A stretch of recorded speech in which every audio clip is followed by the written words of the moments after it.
हाय। Hindi audio book में आपका स्वागत है। आइए आज हम सुनते हैं think and trade like a champion book के पार्ट 1 का सेक्शन 4। अपनी ट्रेडिंग के बारे में सच्चाई जानें।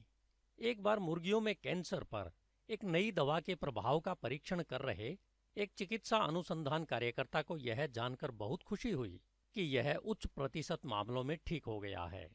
उनकी सफलता की खबर तेजी से फैल गई और उन्हें एक चिकित्सा सम्मेलन को संबोधित करने के लिए आमंत्रित किया गया। अपने भाषण में उन्होंने दवा, अपनी तकनीकों और अंततः अपने परिणामों का वर्णन किया। उन्होंने इस प्रकार रिपोर्ट दी। मुर्गियों का आश्चर्यजनक रूप से उच्च प्रतिशत, उनमें से 1/3 ने पूर्ण इलाज दिखाया, दूसरे तीसरे में कोई प्रभाव नहीं पड़ा और दूसरा मुर्गा भाग गया। Burton P Fabricand. जीतने का विज्ञान। कई साल पहले लेखक स्लॉट कार रेसिंग के शौकीन बन गए थे। आप में से जो लोग इससे परिचित नहीं हैं, उनके लिए स्लॉट कार एक बिजली से चलने वाला लघु वाहन है जो 8 लेन ट्रैक पर दौड़ती है। एक खिलौना, लेकिन कुछ हालकों में इसे काफी गंभीरता से लिया जाता है। यहाँ तक कि स्लॉट कार प्रतियोगिताएं भी होती है, जिनमें सबसे तेज कारों और सबसे कुशल ड्राइवरों को एक दूसरे के खिलाफ खड़ा किया जाता है। जिस ट्रैक पर लेखक सप्ताहांत में दौड़ते थे, वहां उनकी पहचान रॉकी नाम के एक व्यक्ति से हुई, जो स्लॉट कार सर्कस में एक स्थानीय किंवदंती था। उन्होंने एक राष्ट्रीय चैंपियनशिप भी जीती थी। समय के साथ वह और लेखक घनिष्ठ मित्र बन गए थे।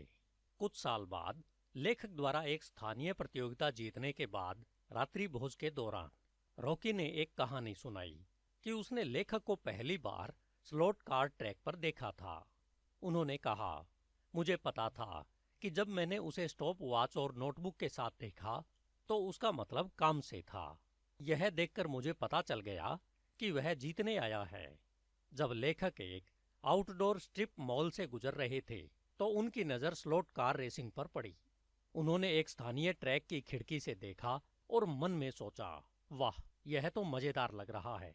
इसलिए वे अंदर गए और एक स्लॉट कार किराए पर ली और तुरंत आकर्षित हो गए। उस दिन से पहले उन्होंने अपने जीवन में कभी स्लॉट कार नहीं देखी थी, इसलिए उन्हें परीक्षण और त्रुटि से सीखना पड़ा। उन्होंने तुरंत बहुत सारे उपकरण खरीदे और स्लॉट कारों की दौड़ शुरू कर दी। उन्हें ट्रैक की घड़ी से चुनौती मिली, जो लैप समय को मापती थी। वे जानना चाहते थे कि उन्हें तेजी से समय प्राप्त करने में क्या मदद मिलेगी। तो वे 20 चक्कर लगाएंगे और टायर बदलेंगे, और फिर 20 और चक्कर लगाएंगे और टायर को काटने की कोशिश करेंगे।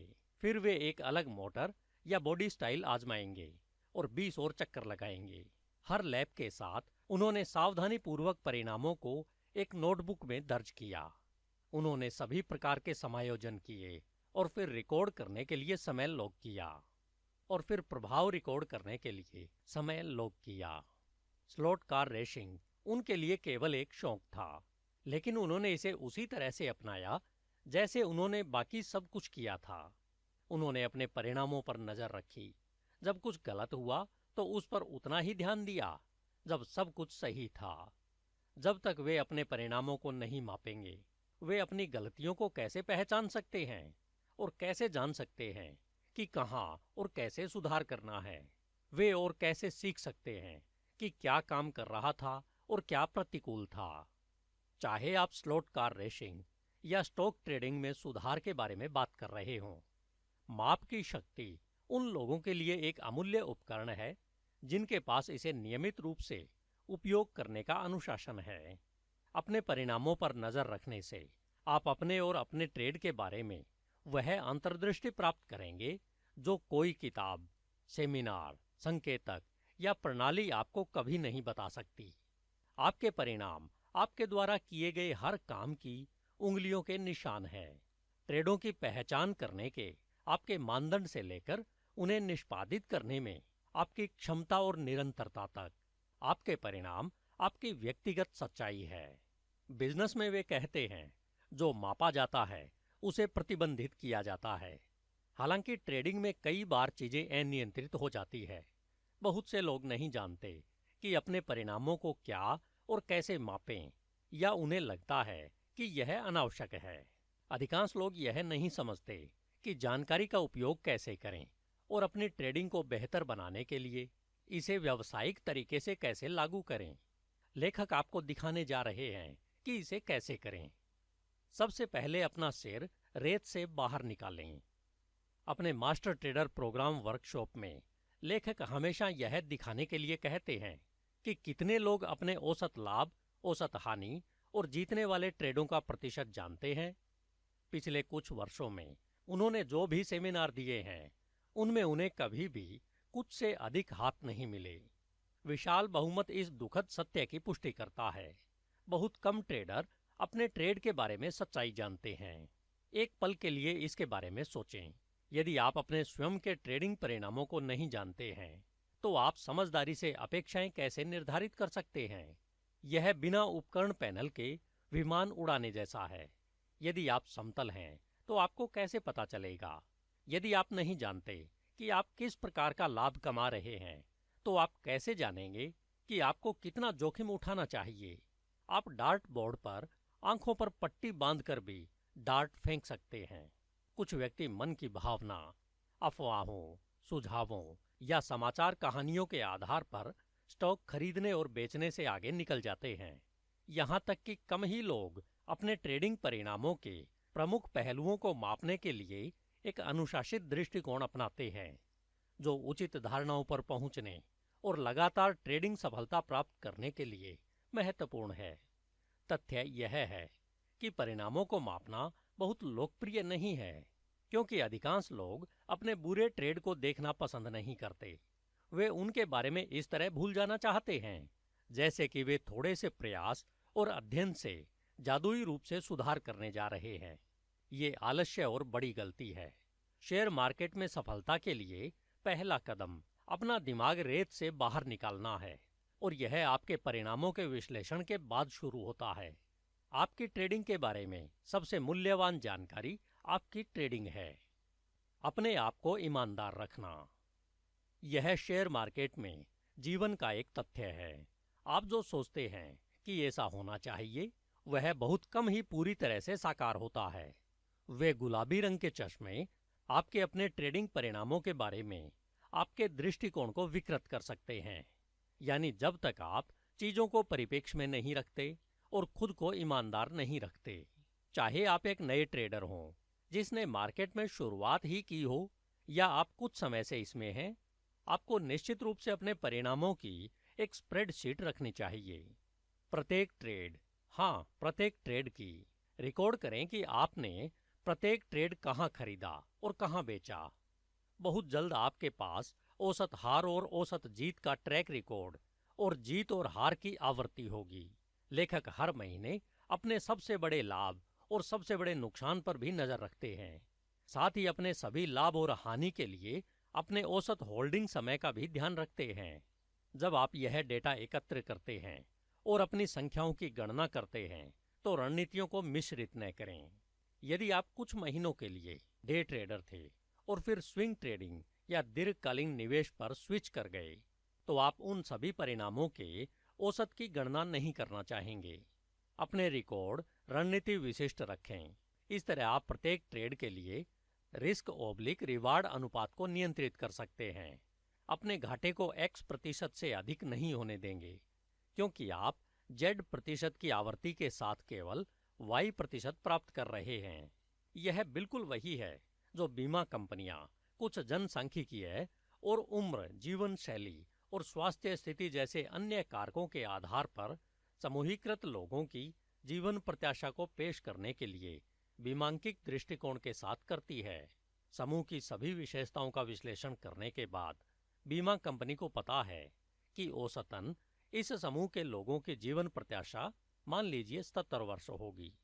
व्यक्ति की वर्तमान आयु को देखते हुए बीमा कंपनी यह अनुमान लगा सकती है कि वह मृत्यु लाभ भुगतान कितने वर्ष पहले करेगी। इसके बाद यह मृत्यु लाभ को कवर करने और लाभ कमाने के लिए समय के साथ एकत्र की जाने वाली प्रीमियम की राशि निर्धारित कर सकता है। बेशक बीमा कंपनी पूरी तरह से आश्वस्त नहीं हो सकती कि प्रत्येक उस समूह का व्यक्ति 77 वर्ष की आयु में मर जाएगा। जैसे आप अपने किसी भी विनर के लाभ की सटीक मात्रा नहीं जान पाएंगे। हालांकि बीमाकर्ताओं ने अधिकांश डेटा संरेखित होने के आधार पर वैमानिक अनुमान बनाने के विज्ञान में महारत हासिल कर ली है। वास्तविक डेटा का उपयोग करके अपने ट्रेड के बारे में उसी तरह सोचें। कुछ घटनाएं सामने आएंगी, जैसे कि किसी ऐसे ट्रेड पर आपने 60% रिटर्न कमाया जो बाय आउट पर उछल गया, लेकिन आपके सर्वोत्तम ट्रेड के आधार पर आपके रिस्क का निर्धारण कोई सुरक्षा प्रदान नहीं करता है। आपका औसत लाभ आपके रिस्क को आधार बनाने के लिए महत्वपूर्ण आंकड़ा है। आपको यह नंबर पता होना चाहिए। यह निर्धारित करने का सबसे अच्छा तरीका है कि आपको प्रति ट्रेड कितना रिस्क लेना चाहिए। जिस तरह बीमा कंपनियां जीवन प्रत्याशा को ध्यान में रखते हुए प्रीमियम को समायोजित करती है, उसी तरह आप अपने लाभ की जीवन प्रत्याशा को ध्यान में रखते हुए अपने स्टॉप लॉस को समायोजित कर सकते हैं, जहां वे औसतन समाप्त हो जाते हैं। यदि आपका लाभ औसतन 15% है और आप 2:1 रिवार्ड/रिस्क अनुपात बनाए रखना चाहते हैं, तो आपके स्टॉप को 7.5% से अधिक पर सेट करने की आवश्यकता नहीं होगी। एक जर्नल लॉग करें। लेखक हमेशा इस बात पर जोर देते हैं कि उनके लिए काम करने वाला कोई भी व्यक्ति बिना पैड और पेन के किसी बैठक में न आए। यह अनिवार्य था कि सभी लोग सटीक नोट लें और एक जर्नल रखें। जो लोग सोचते हैं कि वे दिन में जो कुछ भी सुनते और देखते हैं उसका एक अंश भी उन्हें याद रहता है, तो वे अहंकारी और भ्रमित हैं। आपको चीजें अवश्य लिखनी चाहिए। जब आप किसी को बोलते हुए सुनने आएं, तो उसे रिकॉर्ड कर लें या ढेर सारे नोट्स ले लें। आपके ट्रेडिंग के लिए भी यही बात लागू होती है। आपको एक दैनिक पत्रिका रखनी चाहिए और बिना चूके इसे नियमित रूप से अद्यतन करने के लिए प्रतिबद्ध होना चाहिए। लेखक ने अपने पास हमेशा एक पेन, एक पैड और एक डिजिटल रिकॉर्डर रखने की आदत बना ली है। यह तुरंत यह निर्धारित करने का सबसे अचूक तरीका है कि कोई वास्तव में विनर बनना चाहता है या नहीं। कुछ साल पहले लेखक की मुलाकात एक ऐसे युवक से हुई जो शेयर मार्केट से जुड़ा हुआ था। जब वे दोनों साथ में डिनर के लिए बाहर गए, तो उसने लेखक से स्टॉक के बारे में सवाल पूछना शुरू कर दिया। जैसे ही लेखक उसके सवाल का जवाब देने लगे, उसने उन्हें तुरंत रोक दिया। एक सेकंड रुकें, उसने कहा और एक छोटा सा पैड और पेन निकाला। ठीक है, जारी रखें। जैसे ही लेखक ने बात करना शुरू किया, इस लड़के ने उनके कहे हर शब्द को लिख लिया। लेखक ने मन में सोचा, यह बच्चा विनर बनेगा। वह जानकारी के एक भी टुकड़े की उपेक्षा नहीं कर रहा था। विनर्स चीजों को हल्के में नहीं लेते। उन्हें एहसास होता है कि हर अच्छा या बुरा अनुभव एक अनमोल सोने की डली है। यह एक ऐसा सबक है जिसका अध्ययन किया जाना चाहिए। उन्हें केवल चीजों को याद रखने की सीमा का एहसास होता है। वे हमेशा रहते हैं और वे एक पत्रिका रखते हैं जिस पर वे विचार कर सकें और अपेक्षाओं की वास्तविकता से तुलना कर सकें। स्प्रेडशीट को आपके ट्रेड में अपना स्थान दें। आपकी स्प्रेडशीट पिछले प्रदर्शन के रिकॉर्ड से कहीं अधिक है, जिसे समय समय पर हटा दिया जाता है या उस पर नजर डाली जाती है। यह आपके अगले ट्रेडों को संभालने के लिए सटीक मार्गदर्शिका है। जब आप अपनी संख्याओं से अवगत होते हैं, तो आप प्रत्येक ट्रेड के प्रभाव को अपने रिकॉर्ड के आधार पर तोलेंगे। आपके आंकड़े वस्तुतः आपके ट्रेड में अपना स्थान बनाएंगे और आपका मार्गदर्शन करेंगे। उदाहरण के लिए, एक स्टॉक आपके विरुद्ध चलता है 5% हानि से 8% और फिर 10% तक। अचानक आपके दिमाग में एक घंटी बजती है। आपको उस नुकसान को अपनी स्प्रेडशीट में लॉग करना होगा और हर बार जब आप अपने नंबरों की जांच करेंगे, तो इसे देखना होगा। न केवल एक बड़ा औसत नुकसान आपके प्रदर्शन को नुकसान पहुंचाएगा, बल्कि इसकी भरपाई के लिए आपको भविष्य में बड़े लाभ की आवश्यकता होगी। ऐसा होने से पहले अपनी स्प्रेडशीट को ध्यान में रखते हुए अपने घाटे को अधिकतम स्तर पर पहुंचाने से पहले ही कम कर लें। हर बार जब लेखक कोई ट्रेडिंग निर्णय लेने वाले होते हैं, तो वे अपने आप से पूछते हैं कि यह उनकी स्प्रेडशीट पर कैसा दिखेगा। दूसरी ओर, मान लीजिए कि आप लाभ में हैं। स्टॉक तेजी से बढ़ता है, 15% बढ़ता है और 20, 25 और फिर 30% तक आगे बढ़ते रहता है। आपकी जीत अब आपके ऐतिहासिक औसत मान लीजिए 10% से 3 गुना अधिक है। जैसे जैसे लालच हावी होने लगता है, आपको आश्चर्य होगा कि यह कितना ऊपर तक जा सकता है। यह ठीक वही समय है जब आपको स्प्रेडशीट को अपनी ट्रेडिंग में शामिल होने देना होगा और अपने गणित की वास्तविकता के प्रति सचेत रहना होगा। 30% लाभ दर्ज करना आपके औसत जीत कॉलम के लिए चमत्कार करेगा। उस संभावना को देखते हुए आप अपने मुनाफे को 10% या इससे भी बदतर कम नहीं होने देना चाहेंगे। ट्रेडिंग त्रिकोण। फोटोग्राफी में लेखक के नए जुनूनों में से एक 3 वेरिएबल हैं: आईएसओ, एफ स्टॉप और शटर गति। कारकों का यह त्रिकोण एक्सपोजर निर्धारित करता है। ये 3 गति की त्रिभुज की भुजाएं इस बात को प्रभावित करेंगी कि चित्र कम या अधिक उजागर होगा। आपको उन्हें एक दूसरे के संबंध में समायोजित करने की आवश्यकता होगी ताकि आप जिस दृश्य प्रभाव के लिए जा रहे हैं उसके लिए आपको इष्टतम एक्सपोजर मिल सके। ट्रेडिंग में हम त्रिकोण के बारे में लगभग उसी तरह सोच सकते हैं जैसे आईएसओ, एफ स्टॉप और शटर स्पीड ट्रेडिंग त्रिकोण के 3 पैर हैं। नंबर 1, आपकी औसत जीत का आकार। आप अपने सभी जीतने वाले ट्रेडों में प्रतिशत के आधार पर कितना जीतते हैं। नंबर 2, आपकी औसत हानि का आकार। आपके सभी खोने वाले ट्रेडों में प्रतिशत के आधार पर आप कितना खोते हैं। और नंबर 3, आपके जीत और हार का अनुपात। आपके जीतने वाले ट्रेडों का प्रतिशत या जिसे आपका बैटिंग औसत कहा जाता है। किसी भी ट्रेड में बढ़त या गणितीय लाभ बनाए रखने के लिए आपको अपने वास्तविक ट्रेडिंग परिणामों की वास्तविकता से शुरुआत करने की आवश्यकता है। ट्रेडिंग त्रिकोण का प्रत्येक चरण आपको दिखाएगा कि उस बढ़त को बनाए रखने के लिए आपको अपना ध्यान कहाँ लगाने की आवश्यकता है।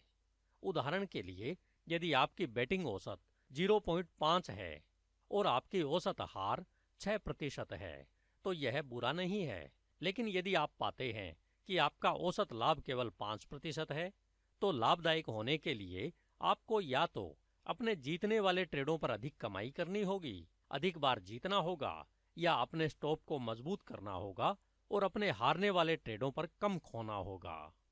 Monthly tracker. कुछ प्रमुख आंकड़े हैं जिन पर लेखक लगातार नजर रखते हैं। उनके पास अपना स्वयं का सॉफ्टवेयर है जो उनके ट्रेडों को इनपुट के बाद संख्याओं की गणना करता है, जो उनके मिनर्विनी प्राइवेट एक्सेस सदस्यों के लिए भी उपलब्ध है। उनके औसत लाभ की नियमित रूप से निगरानी करना बहुत महत्वपूर्ण है क्योंकि वे अपने रिस्क को बड़े पैमाने पर उस संख्या पर आधारित करते हैं। वे अपने बैटिंग औसत पर भी नजर रखते हैं। यदि वे संख्याएं बिगड़ने लगती है तो वे अपने स्टॉप को तदनुसार समायोजित करते हैं। कठिन कारोबारी माहौल के दौरान आपका लाभ छोटा और कम होगा। एक स्वस्थ बाजार के दौरान की तुलना में बार बार यह दोहराया जाएगा। जब ऐसा होता है तो 3 शब्द याद रखें: एडजस्ट करें, इसे करें। रिस्क को हमेशा रिवार्ड के संबंध में सोचें। आपको संभावित रिवार्ड के आधार पर अपने रिस्क को समायोजित करना होगा। ट्रैक करने के लिए कुछ और महत्वपूर्ण नंबर। अगली प्रासंगिक संख्याएं किसी एक महीने में सबसे बड़ा लाभ और हानि और उनके लाभ और हानि वाले दिनों की संख्या है। वे उन्हें जिद्दी ट्रेडर संकेतक कहते हैं। किसी एक महीने पर ज्यादा ध्यान न दें, लेकिन जब आप 6 से 12 महीने की अवधि का औसत देखेंगे तो शुद्ध परिणाम सकारात्मक होना चाहिए। उदाहरण के लिए, यदि आपके सबसे बड़े लाभ प्राप्तकर्ता औसतन आपके सबसे बड़े घाटे वाले से छोटे हैं तो इसका मतलब यह है कि आप हठपूर्वक घाटे को बरकरार रख रहे हैं और केवल छोटे लाभ ले रहे हैं, जो कि आपको जो करना चाहिए उसके ठीक विपरीत है। यदि आपके लाभ प्राप्तकर्ताओं पर आपका औसत होल्ड समय आपके गेनर्स पर होल्ड समय की मात्रा से कम है तो यह फिर से एक संकेत है कि आप नुकसान पर होल्ड कर रहे हैं और विनर्स को बहुत जल्दी बेच देते हैं। यह बहुमूल्य जानकारी है, लेकिन कुछ ट्रेडर इन नंबरों को ट्रैक भी करते हैं। इस डेटा को ट्रैक करने से आप ईमानदार रहेंगे और आपको अपने ट्रेड में क्या हो रहा है इसकी सही जानकारी मिलेगी। यह चैंपियन ट्रेडर्स का अनुशासन है। वे अपना सिर रेत में नहीं छिपाते। वे सच्चाई जानना चाहते हैं ताकि वे अपनी कमजोरियों में सुधार कर सकें और अपने प्रयासों को अनुकूलित कर सकें। भावनात्मक दूरी विकसित करें। अपने आप को अपने परिणामों से अलग करके लेखक अपने ट्रेड में अंतर्दृष्टि प्राप्त करते हैं, बिना किसी तर्क या बहाने के। अपने परिणामों की निगरानी करें और गणना करें। जैसा कि कहा जाता है, सत्य तुम्हें स्वतंत्र कर देगा। जिन आंकड़ों को आपको ट्रैक करना चाहिए उनमें शामिल है औसत जीत, औसत हानि, जीत ओब्लिक हार का अनुपात, बैटिंग औसत, समायोजित जीत ओब्लिक हार अनुपात, सबसे बड़ी जीत, सबसे बड़ा नुकसान, जितने दिनों तक लाभ रखा जाता है, नुकसान होने वाले दिनों की संख्या, आपका व्यक्तिगत बेल कर्व। समय के साथ यह सब कर्व के बारे में है। आपके लाभ और हानि का वितरण आपके प्रदर्शन को निर्धारित करेगा। आपके ट्रेडिंग परिणाम एक बेल कर्व के साथ वितरित होंगे और उम्मीद है कि आपका कर्व दाईं ओर झुका हुआ होगा। एक लाभदायक बेल कर्व बनाए रखने के लिए आपका स्टॉप लॉस इस पर आधारित होना चाहिए कि आपने अपने जीतने वाले ट्रेडों पर औसत कितना रिटर्न दिया है और ये जीतें कितनी बार होती है। जैसा कि लेखक ने पहले ही कहा, उनका सुझाव है कि आप लगातार अपने बैटिंग औसत और औसत लाभ और औसत हानि पर नजर रखें। ऐसा करने से आप तुरंत यह निर्धारित कर सकेंगे कि क्या आपका हालिया ट्रेड आपके अपने ऐतिहासिक मानदंडों से भटक रहा है और क्या आप अपने लाभ के अनुरूप अपने घाटे को बनाए रख रहे हैं। यह आपको अपने नुकसान के जवाब में समायोजन करने के लिए आवश्यक फीडबैक देगा।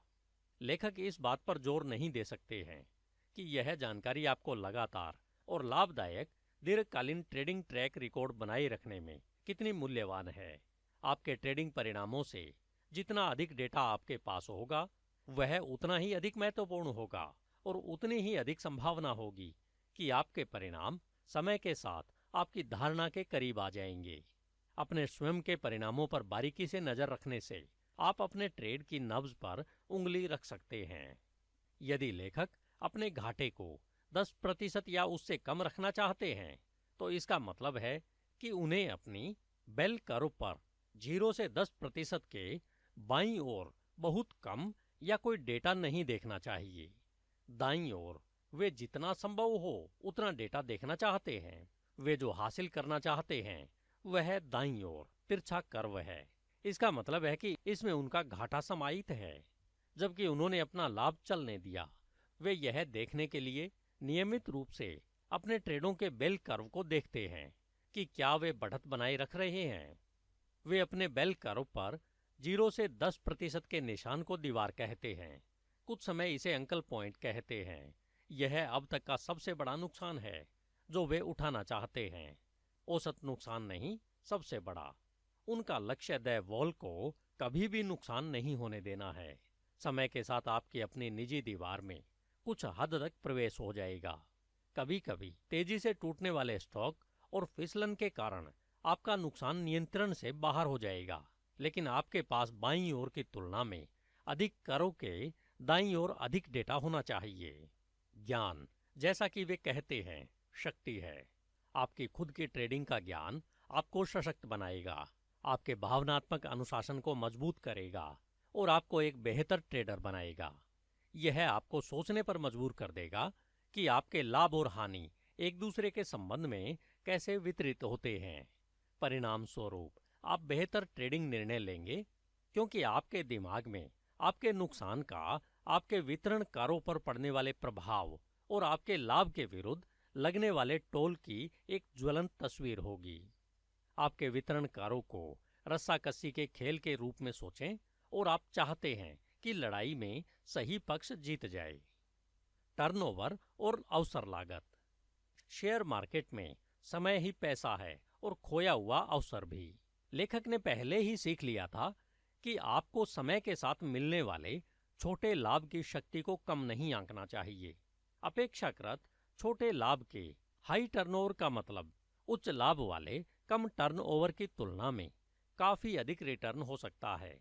यह सब इस बात पर निर्भर करता है कि एक निश्चित समय सीमा में क्या पूरा किया जा सकता है। मान लीजिए कि 120 दिन की अवधि के भीतर आप काफी आश्वस्त महसूस करते हैं कि आपको खरीदने के लिए एक स्टॉक मिल सकता है जो 40% तक बढ़ जाएगा। सवाल यह है कि क्या आप ऐसे 3 स्टॉक ढूंढ सकते हैं जो 20% ऊपर जाते हैं, या 6 स्टॉक जो 10% ऊपर जाते हैं। ऊपर जाने वाले स्टॉक ढूंढना निश्चित रूप से आसान है। 10% की तुलना में 40% लाभ पाने वाला खोजना है। असली सवाल यह है, क्या अधिक आवर्ती गणितीय अर्थ रखती है? 6-10% के मिश्रित लाभ से एक 40% विजेता के कुल रिटर्न का लगभग दोगुना लाभ होगा, और केवल 3-20% विजेताओं से लगभग 6-10% विजेताओं के बराबर रिटर्न मिलेगा। टर्नओवर की राशि सीधे तौर पर औसत लाभ और हानि और आपके बैटिंग औसत से संबंधित है। यदि आप अपने पोर्टफोलियो को बहुत तेजी से बदल रहे हैं तो आपको कम लाभ और हानि हो सकती है, और यदि आप इसे कम कर रहे हैं तो जीत ओब्लिक हानि का अनुपात कम हो सकता है। आपको अपनी बढ़त का लाभ अधिक बार मिल रहा है। यह एक खुदरा विक्रेता के समान अवधारणा है जो कम कीमत या कम मार्जिन वाला उत्पाद बेचता है, जबकि दूसरा जो कम इन्वेंट्री टर्नओवर के साथ हाई टिकट आइटम बेचता है। यदि खुदरा विक्रेता हाई बिक्री मात्रा के माध्यम से लाभ अंतर की भरपाई कर सकता है, तो कम कीमत वाला माल हाई प्राइस वाले एक सामान की तुलना में अधिक लाभ पैदा कर सकता है। डे ट्रेडर बहुत छोटे मार्जिन पर काम करते हैं, प्रति ट्रेड औसतन केवल कुछ अंश, जबकि वे प्रति वर्ष हजारों ट्रेड करते हैं और उस छोटे से मार्जिन को बार बार पलटते हैं जिससे अच्छा मुनाफा हो सके। एक निवेशक के रूप में आपका माल स्टॉक है। आपका उद्देश्य उन शेयरों को खरीदना है जिनकी भारी मांग है और उन्हें ऊंची कीमत पर बेचना है। आप कितना लाभ मार्जिन कमाते हैं, यह काफी हद तक इस बात पर निर्भर करेगा कि आप किस प्रकार का पोर्टफोलियो चला रहे हैं। आप वॉलमार्ट की तरह हो सकते हैं जो बहुत कम मार्जिन पर काम करता है लेकिन भारी मात्रा में कारोबार करता है, या आप एक ऐसे बुटीक की तरह हो सकते हैं जो अद्वितीय और ट्रेंडी माल पेश करता है और बहुत कम मात्रा में अधिक मार्जिन कमाता है। हो सकता है कि आप छोटे लाभ के लिए कई सौदे कर रहे हों, लेकिन भारी मात्रा के कारण आपको साल के अंत में प्रभावशाली रिटर्न मिलेगा। या फिर आप चुनिंदा माल के साथ दीर्घकालीन निवेशक हो सकते हैं जो ठोस रिटर्न भी देता है। अंत में यह सब इस बात पर निर्भर करता है कि आपका लाभ औसतन आपके नुकसान से बड़ा होगा। लाभ को कम किया जाएगा और प्रक्रिया को दोहराया जाएगा। यह किसी भी व्यावसायिक प्रयास का मूल उद्देश्य है। क्या आप बड़ी रकम हासिल करने की सोच रहे हैं?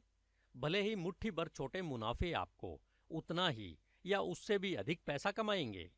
हर रणनीति अलग होती है, इसलिए अवसर लागत की गणना करना और यह निर्धारित करना महत्वपूर्ण है कि इष्टतम समय सीमा और टर्नओवर दर क्या होनी चाहिए। फिर अपनी संख्याओं को समझना ही कुंजी है। तो कुछ गणना करना शुरू करें, अपने रिजल्ट्स का विश्लेषण करें और अपने प्रयासों को अनुकूलित करें। जैसा कि लेखक ने पहले ही बताया है, एक ट्रेडर की मानसिकता मुख्य रूप से दो भावनाओं, अनिर्णय और अफसोस के बीच उतार चढ़ाव करती है, और एक ट्रेडर की भावनात्मक स्थिति लालच और भय और अधिकतम डर के बीच झूलती रहती है। जैसा कि पहले बताया है, खो जाने का डर है जो ट्रेडर्स को उस स्टॉक का पीछा करने के लिए प्रेरित करता है जिसकी कीमत में पहले से ही बड़ी वृद्धि हुई है। वे ट्रेड से हर पैसा निचोड़ने की कोशिश करते हैं क्योंकि वे बहुत जल्दी बेचने से डरते हैं। उन्हें डर है कि जो स्टॉक $20 पर बेचते हैं वह अगला गूगल बन जाएगा, या एक स्टॉक जो उन्होंने $45 पर खरीदा था वह गिरकर $40 और फिर $35 पर आ जाता है, जिससे उन्हें $40 पर नए बेचने का पछतावा होता है। इसलिए वे इस उम्मीद में टिके रहते हैं कि स्टॉक अपनी खोई हुई कुछ जमीन वापस पा लेगा। इस समस्या को बढ़ाते हुए अधिकांश ट्रेडर बहुत जल्दी बेचते हैं और छोटा मुनाफा कमाते हैं क्योंकि उन्हें डर होता है कि स्टॉक उनके लाभ को मिटा देगा, लेकिन वे घाटे को बरकरार रखते हैं क्योंकि उन्हें डर है कि वे स्टॉक बेच सकते हैं और यह फिर पलट जाएगा और ऊपर चला जाएगा। चिंता से निपटने और भय को शांत करने का एकमात्र उपाय नियम और यथार्थवादी लक्ष्य है। दृढ़ नियमों के साथ आपके निर्णय भावनात्मक रूप से आधारित नहीं होंगे, बल्कि वास्तविकता पर आधारित होंगे। याद रखें, ट्रेडिंग का मतलब बिल्कुल निचले स्तर पर खरीदारी करना और सर्वकालीन उच्चतम स्तर पर बेचना नहीं है। यह आपके बेचने की तुलना में कम कीमत पर खरीदारी करने आपके नुकसान से अधिक मुनाफा कमाने और इसे बार बार करने के बारे में है। जब आप ट्रेडिंग के इस मूलभूत पहलू को पूरी तरह से समझ लेते हैं तो आप सफल निवेश के लिए एक बड़ी मनोवैज्ञानिक बाधा को दूर कर देंगे। लेखक से पूछे जाने वाले सबसे आम प्रश्नों में से एक यह है कि कब लाभ लेना है, खासकर यदि स्टॉक ने अच्छा प्रदर्शन किया हो। कहाँ बेचना है, इसका आपका विशिष्ट मूल्य लक्ष्य तकनीकी नियमों पर आधारित होना चाहिए जो आपकी विशिष्ट रणनीति का हिस्सा है। हालांकि एक व्यापक नियम है जो सभी रणनीतियों पर लागू होता है। अपने मानस की रक्षा करें। अपने आप को पछतावे से ग्रस्त न होने दें या अनिर्णय की जंजीरों में जकड़ने न दें। सेल आधा नियम लागू करें। मान लीजिए कि आपके पास जो स्टॉक है वह 20% ऊपर है, आपके 10% के औसत लाभ का 2 गुना और आपके 7% के जोखिम का लगभग 3 गुना। आपको अच्छा मुनाफा हुआ है, लेकिन आप निश्चित नहीं हैं कि आपको बेचना चाहिए या नहीं। आप कंपनी को पसंद करते हैं और सोचते हैं कि यह और ऊपर जा सकती है, लेकिन यह अभी थोड़ा पीछे खिसकना शुरू हुआ है। जब आप अपने आप से बहस करते हैं कि क्या करना है, तो अनिर्णय की स्थिति उत्पन्न हो जाती है। समाधान आसान है, अपनी आधी स्थिति बेच दें। इस उदाहरण का उपयोग करते हुए, यदि आप 10% के अपने औसत लाभ की तुलना में 20% पर अपनी आधी पोजीशन बेच देते हैं, तो ट्रेड में नुकसान उठाना बहुत मुश्किल है। आपका आधा ट्रेड 20% लाभ पर बुक किया गया है। यहाँ तक कि अगर आप केवल शेष आधे हिस्से पर भी ब्रेक देते हैं, तब भी आप 10% कमाएंगे और आप अभी भी खेल में आगे रहेंगे। वास्तव में आपको शेष स्थिति पर 10% का नुकसान हो सकता है और ट्रेड पर कोई नुकसान न होने पर भी आपको कोई परेशानी नहीं होगी। आधा बेचने के बाद आप देख सकते हैं कि शेष स्थिति के साथ स्टॉक कहाँ जाता है। परिणाम चाहे जो भी हो, मनोवैज्ञानिक दृष्टिकोण से आप बिना किसी पछतावे के विजेता हैं। जब आप आधा बेचते हैं, यदि स्टॉक अधिक हो जाता है तो आप अपने आप से कहते हैं, भगवान का शुक्र है कि मैंने आधा रख लिया। यदि स्टॉक कम हो जाता है तो आप कहेंगे, भगवान का शुक्र है कि मैंने आधा बेच दिया। मनोवैज्ञानिक रूप से यह किसी भी तरह से विन विन सिचुएशन है। पछतावे को बेअसर करना तभी संभव है जब आप आधा बेच दें। यदि आप 75% पोजीशन बेचते हैं और 25% रखते हैं और स्टॉक ऊपर चला जाता है, तो आपको पछतावा होगा, ओह काश मैं और अधिक रखता। इसके विपरीत, यदि आप आधे से भी कम बेचते हैं और स्टॉक कम हो जाता है, तो आप यह कहते हुए खुद को कोसेंगे, ओह काश मैंने और अधिक बेचा होता। आधा बेचें और आप तर्क को बराबर करें और दोनों दिशाओं में अपने मानस की रक्षा करें। सावधानी का एक शब्द, जब आप घाटे में हो तो आधा बेचना नकारात्मक पक्ष पर काम नहीं करता है। जब आपका स्टॉप हिट हो जाता है तो आप बाहर निकल जाते हैं। आपको गिरावट पर आधा हिस्सा नहीं बेचना चाहिए और अपने शेष स्थिति के साथ जुआ नहीं खेलना चाहिए, यह उम्मीद करते हुए कि स्टॉक बदल जाएगा। जब कोई स्थिति आपके विरुद्ध चलती है और आपकी रक्षात्मक बिक्री रेखा से टकराती है, तो कोई हिचकिचाहट की गुंजाइश नहीं होती, केवल अनुशासित निर्णायक कार्रवाई होती है। परिणाम आधारित अनुमान, पूर्वानुमान। आपके परिणाम आपको बहुत कुछ बताते हैं। आपको अपने घाटे में कहाँ कटौती करनी चाहिए। क्या आपकी स्थिति का आकार बहुत बड़ा या बहुत छोटा है? क्या आप सुधार कर रहे हैं या ऐतिहासिक रूप से बदतर प्रदर्शन कर रहे हैं? और आप अपने लक्ष्य से कितना भटक रहे हैं? हालांकि इन जानकारियों को देखने के लिए आपको अपने आंकड़ों को ट्रैक करना होगा।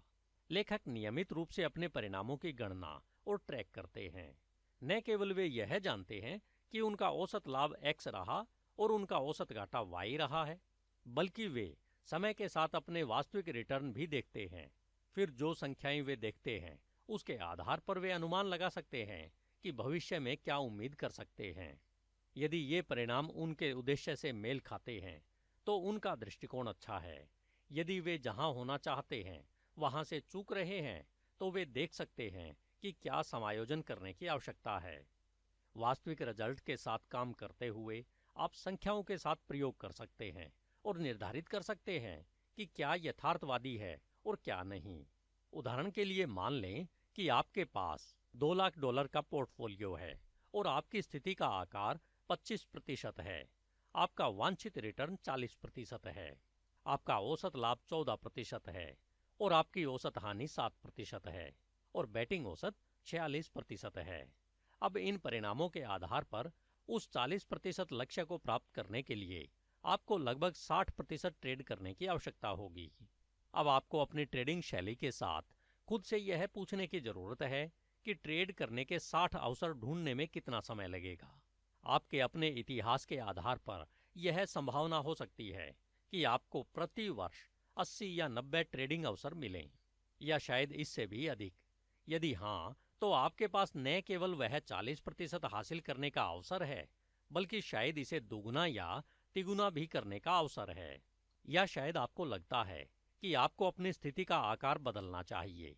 यदि आप अपनी स्थिति का आकार 50% तक बढ़ाते हैं, तो आपको केवल 30 ट्रेड करने होंगे। यदि आप इसे घटाकर 12.5% कर देते हैं, तो समान रिटर्न प्राप्त करने के लिए आपको 120 ट्रेड करने की आवश्यकता होगी। अपने स्वयं के परिणामों के आधार पर आप यह निर्धारित कर सकते हैं कि आपके वांछित प्रदर्शन को प्राप्त करने के लिए स्थिति के आकार और ट्रेडों की संख्या के संदर्भ में क्या करना होगा।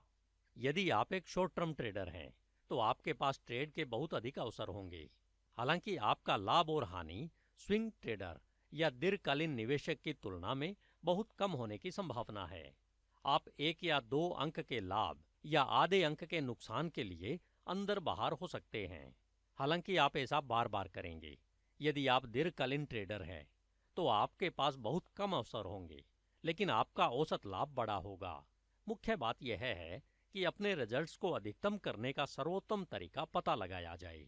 जाहिर है, परिणाम आधारित अनुमान पूर्वानुमान यानी RBAF विकसित करने के लिए आपको कुछ डेटा की आवश्यकता होगी। जितना ज्यादा उतना अच्छा।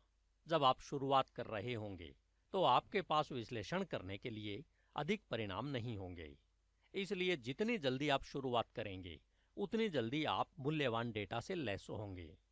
अपने रिजल्ट्स का अध्ययन करने का सबसे महत्वपूर्ण कारण वह अंतर्दृष्टि है जो आप स्वयं प्राप्त करेंगे। जिस तरह शारीरिक दर्द के लिए लोगों की सीमाएं अलग अलग होती है, उसी तरह नुकसान सहते समय आपकी भावनात्मक सीमाएं भी अलग अलग होती है।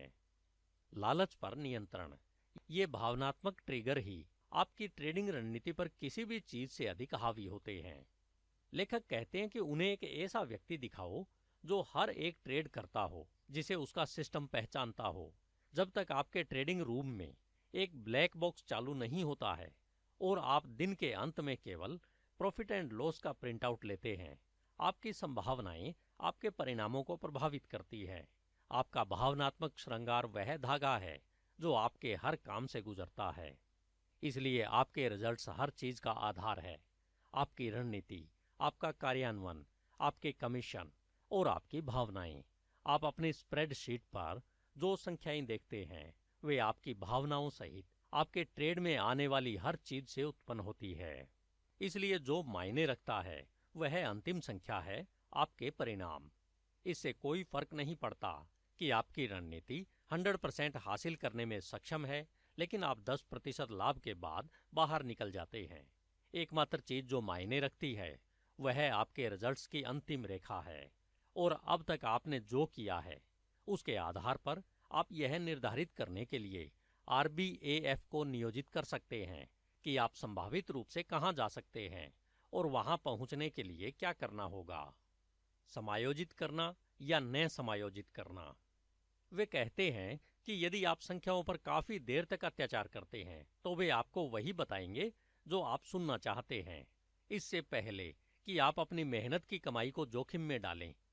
लेखक का सुझाव है कि आप न केवल संख्याओं पर अत्याचार करें, बल्कि उन्हें पूरी तरह से समझें। रिस्क से निपटते समय समझने योग्य कुछ दिलचस्प बातें होती है, जैसे कि समझौता करना है या नहीं। लेखक आपको यह उदाहरण मुख्य रूप से यह समझाने के लिए दिखाते हैं कि आपके ट्रेड के पीछे के गणित को समझना कितना महत्वपूर्ण है, क्योंकि यह शक्तिशाली चीज है।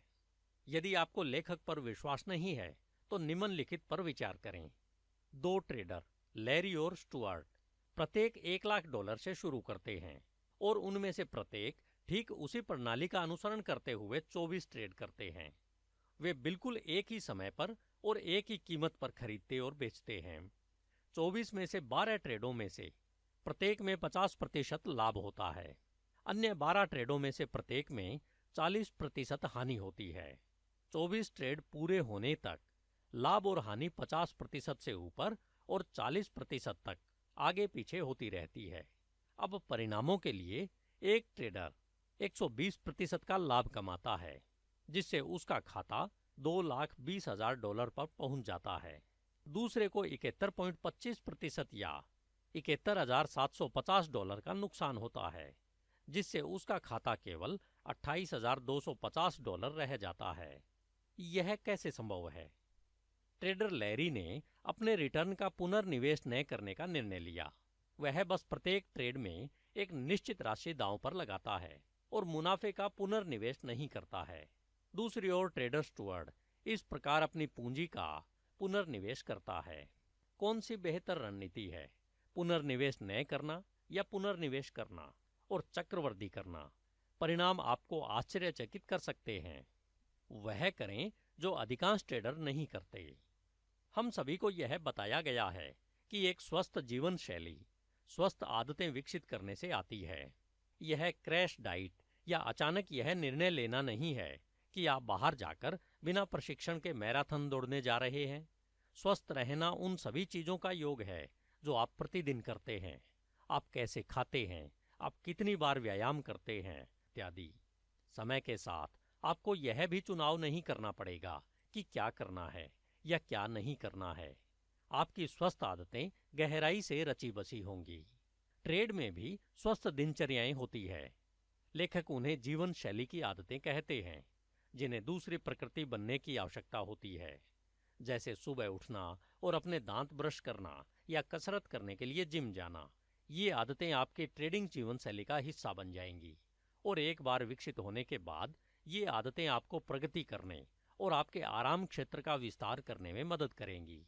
ट्रेडिंग की स्वस्थ आदतों में से एक नियमित आधार पर अपने रिजल्ट्स का विश्लेषण करना है। दूसरा, अपनी पूंजी को विनाश से बचाने के लिए बिना किसी असफलता के अपने घाटे में कटौती करना। यह केवल ट्रेडिंग लॉग रखने से कहीं अधिक शामिल है। अपने रिजल्ट्स का नियमित रूप से विश्लेषण करने से आपको फीडबैक लूप मिलता है।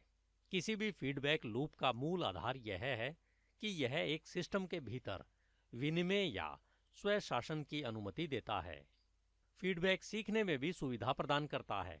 वर्तमान और भविष्य में भी वही दृष्टिकोण आपको अप्लाई करने की अनुमति देता है। आपके फीडबैक लूप को प्रासंगिक बनाने के लिए इसे लगातार और नियमित रूप से नियोजित किया जाना चाहिए। उदाहरण के लिए, लेखक के पोस्ट ट्रेड विश्लेषण अनुशासन के हिस्से के रूप में वे अपने ट्रेडों के बारे में यथासंभव अधिक जानकारी इकट्ठा करने के लिए त्रैमासिक और वार्षिक मूल्यांकन करते हैं। आपकी योजना की तरह ही आपके फीडबैक लूप का भी एक शेड्यूल होना चाहिए। यदि आप केवल फीडबैक के लिए कभी कभार प्लग इन करते हैं तो डेटा याच्छादित और अविश्वसनीय होगा। जब आप प्रगति कर रहे हों और ट्रेड अच्छा चल रहा हो तो आफ्टर ट्रेड विश्लेषण करना कष्ट रहित होता है। वास्तव में आप शायद अपने बारे में बहुत अच्छा महसूस करेंगे, लेकिन जब आप इतनी अच्छी तरह से ट्रेड नहीं कर रहे हैं तो विश्लेषण मुश्किल हो जाता है, इस हद तक कि आप शायद इसे करने से बचने की कोशिश करेंगे। यह किसी भी अन्य कठिन प्रकरण की तरह है, जिसे किसी असफल रिश्ते या बचपन के आघात का विश्लेषण करने के लिए मनोचिकित्सक के साथ काम करना। यह पीड़ादायक है, लेकिन उस असफल रिश्ते में क्या गलत हुआ या आपके जीवन के उस कठिन चरण के दौरान क्या हुआ, इसका विश्लेषण करने से शक्तिशाली और परिवर्तनकारी सबक मिलेंगे, जो आपको अपने वर्तमान जीवन और भविष्य में और अधिक सफल बनने में मदद करेंगे। ट्रेडिंग के लिए भी यही बात लागू होती है। विकास कठिन समय को देखने और जो गलत हुआ है उसका विश्लेषण करने का साहस रखने से आता है। आप पैसे कमा सकते हैं या बहाने बना सकते हैं। जैसा कि अब आप जानते हैं, लेखक अपने खाली समय में एक फोटोग्राफर थे। यह एक शौक है, लेकिन वे अपनी फोटोग्राफी को बहुत गंभीरता से लेते हैं और उनका लक्ष्य बेहतरीन तस्वीरें बनाना है, जैसे उनका लक्ष्य ट्रेडिंग में अच्छे रिजल्ट देना है। उनके पास अत्याधुनिक उपकरण है। ऐसा नहीं है कि उन्हें लगता है कि सर्वोत्तम उपकरण होने से वे एक महान फोटोग्राफर बन जाएंगे। यह एक तेज कार से अधिक कुछ नहीं होगा जो किसी को एक महान रेस कार ड्राइवर बना देगा, लेकिन यह बहाना कारक को खत्म कर देता है। ट्रेडिंग सफलता और सामान्य रूप से सफलता की सबसे बड़ी बाधाओं में से एक को एक शब्द में व्यक्त किया जा सकता है: बहाने। लेखक यह सुनिश्चित करना चाहते हैं कि जीवन में जो कुछ भी करते हैं उनके रिजल्ट्स की पूरी जिम्मेदारी लेते हैं। वे अपने रिजल्ट्स पर स्वामित्व रखने की शक्ति जानते हैं, इसलिए जब उन्हें सभी बेहतरीन उपकरण मिल जाते हैं तो उनके पास जिम्मेदारी लेने के अलावा करने के लिए कुछ नहीं बचता है। वे यह नहीं कह सकते हैं कि कोई अन्य फोटोग्राफर उनसे बेहतर चित्र बना रहा है क्योंकि उनके पास बेहतर कैमरा या लेंस है। एक बेहतर फोटोग्राफर बनने के लिए व्यक्तिगत जिम्मेदारी लेना सबसे सशक्त चीज है, और यह सबसे महत्वपूर्ण चीज है जो आप एक सुपर ट्रेडर बनने के लिए कर सकते हैं। यह इस बात की स्वीकृति है कि आप में प्रतिक्रिया देने की क्षमता है। शेयर मार्केट में आप पैसा कमा सकते हैं या बहाना बना सकते हैं, लेकिन आप दोनों नहीं कर सकते। अपने निजी बहानों को खत्म करने के लिए जो भी करना पड़े वह करें। आपकी सफलता की राह जिम्मेदारी लेने से शुरू होती है। अपनी सफलता की कमी के लिए बाहरी कारकों को दोष न दें। अपनी ट्रेडिंग पर कंट्रोल रखने का सबसे अच्छा तरीका अपने रिजल्ट्स के पीछे के गणित को समझना है। यह आपको सफलता की राह पर ले जाएगा, क्योंकि आप जैसे जैसे सच्चाई जानेंगे वैसे वैसे सशक्त बनेंगे। धन्यवाद। HindiAudiobook.com। आपका दिन शुभ हो। अगर आप इस बुक को बिना एडवर्टाइजमेंट के पूरा सुनना चाहते हैं तो HindiAudiobook.com पर लॉगिन करें और इसका आनंद लें।